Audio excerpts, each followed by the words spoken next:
Kamu baca agreement pun kamu tak faham, Zafrul. Zafrul lagi dah teruk interpretasi dia terhadap legal punya wording itu ke laut. Pergi tanya siapa yang orang pernah belajar kontrak law ke apa ke. Oi, Encik Syam Jalil, betul ke apa kau cakap tu? Encik, mana boleh kita guna kontrak law untuk baca perjanjian antarabangsa? Perjanjian antarabangsa ni tak boleh baca macam kita baca surat khabar yang lepas tu encik buat bungkus nasi lemak. Jadi sebelum pergi ajar PMX atau mana-mana orang macam mana nak baca, encik kita kena betulkan cara encik membaca dulu. Okay guys, kita kembali lagi untuk cerita pasal perjanjian tarif antara Malaysia dan Amerika. Isu ni setiap hari semakin panas dan saya tahu kenapa. Kerana semua yang sedang bagi komen dan kritikan ini sebenarnya tak mahir membaca perjanjian antarabangsa. Perjanjian antarabangsa atau nama glamournya treaty ini merupakan perjanjian antara dua atau lebih negara. Treaty tak sama macam akta, tak sama macam perlembagaan dan tak sama macam perjanjian antara individu atau syarikat. Cuba fikir, masuk akal ke tak kita tafsir perjanjian antarabangsa yang libatkan dua buah negara sama macam kita tafsir perjanjian sewa rumah? Tak masuk akal. Tetapi itulah pendekatan yang sedang diambil oleh banyak orang di luar sana, termasuklah ahli-ahli politik. Untuk kita tahu kesan sesebuah perjanjian antarabangsa kepada negara, termasuklah kepada kedaulatan negara, penilaian tersebut harus dibuat berdasarkan prinsip undang-undang antarabangsa atau international law.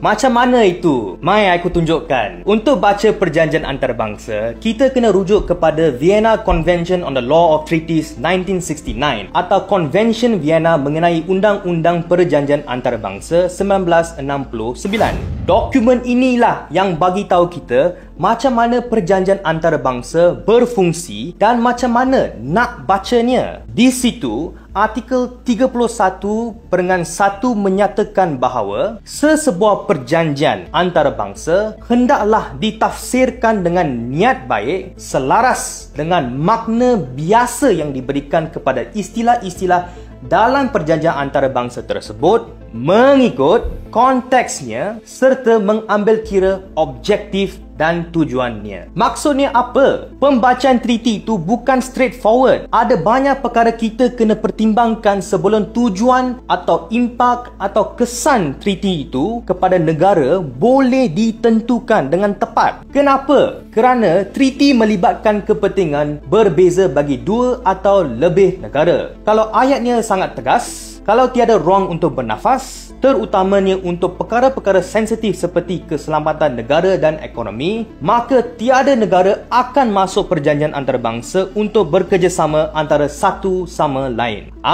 Ini bonus. Itu sebab kadang-kala walaupun treaty guna perkataan shall, tak semestinya dia mengikat dengan sekeras-kerasnya. Lainlah kalau kita cerita pasal perjanjian sewa rumah atau perjanjian pinjam duit yang kau buat dengan jiran kau. Okay guys, tanya. Sekarang sebab kamu dah tonton video ini sampai habis, kamu dah lebih pandai sedikitlah berkenaan cara membaca treaty. Ingat, ada dua saja perkara yang penting. Nombor satu, perjanjian antarabangsa ada cara uniknya untuk baca. Dan nombor dua, rujukan kita adalah Vienna Convention 1969. Dalam video seterusnya, kita akan bersama-sama mengaplikasikan ilmu ini khususnya dalam membaca klausa yang paling kontroversial dalam perjanjian tarif ini, iaitu artikel 5.1/1. Dari situ kita boleh tentukan betul ke kedaulatan negara kita tergadai dan betul ke Cambodia mendapat deal yang lebih baik daripada kita.